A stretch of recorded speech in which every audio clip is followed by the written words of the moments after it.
Are you living your best life? We are. I'm Shona. I'm Shaun. That's Cali, and we live on the sea.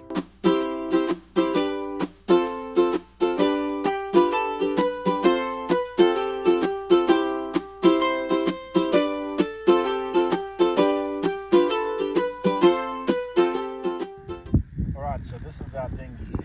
Our car. Happy life, yes. Our car.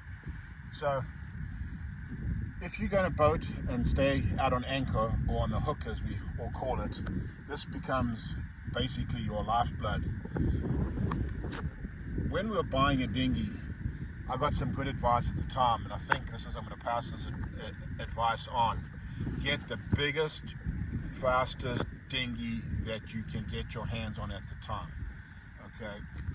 For the size of your boat. For the size of your boat, obviously. This little dinghy with a 20 horsepower Yamaha gets about 18 to 20 miles an hour. This little Yamaha has been probably one of the finest motors I have owned in all the years I've been boating. One thing I've come to realize is that your dinghies take an absolute beating. Okay, so be prepared for that. Whether it is you're tying up at a ratty old dinghy dock somewhere, dinghy docks are the lowest, on the food chain, and so they are normally pretty bad, and so your dinghies get caught up there. Or you go and get supplies and the winds change, your dinghy's washed under the dock, or you tie up to the back of the boat and waves come and hit it there. I mean, like our swim platform just catches this rubber strake here every single time we dock. So you get a wave, it catches and rips it.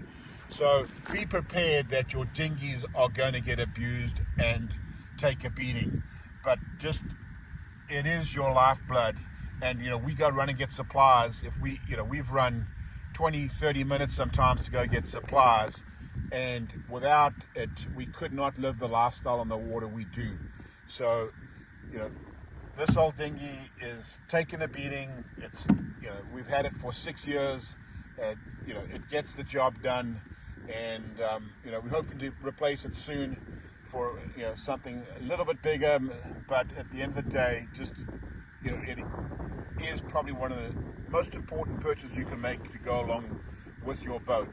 So happy boating. And size-wise, you were saying. Yeah. You need a bigger one. If you have the tiny dinghy and you have to take 1 hour to get somewhere. I mean, that's a good point. I've seen people with tiny dinghies with 3 horsepower motors trying to do 10 miles. It's impossible. Boat comes past and you get swamped. You really need to make it as comfortable as possible for you, and that's why we actually went with the center console. I've got a depth finder on there. We carry extra fuel in here. And we got tools. I've got a full set of tools on the dinghy here because we have been caught. We have been caught out once before where I had a nut loose on my starter motor with the cable coming in from the batteries, and I couldn't tighten it down properly in order to get it to start. The nut had vibrated loose.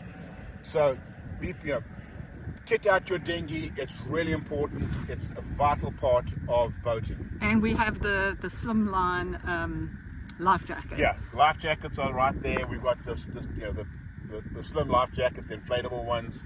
Some spare cash in case we need it. Spare cash in case we need fuel in an emergency. All these things are all on board with that.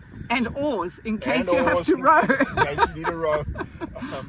But it's take your time. Get the right thing. It's vitally important. Happy boating.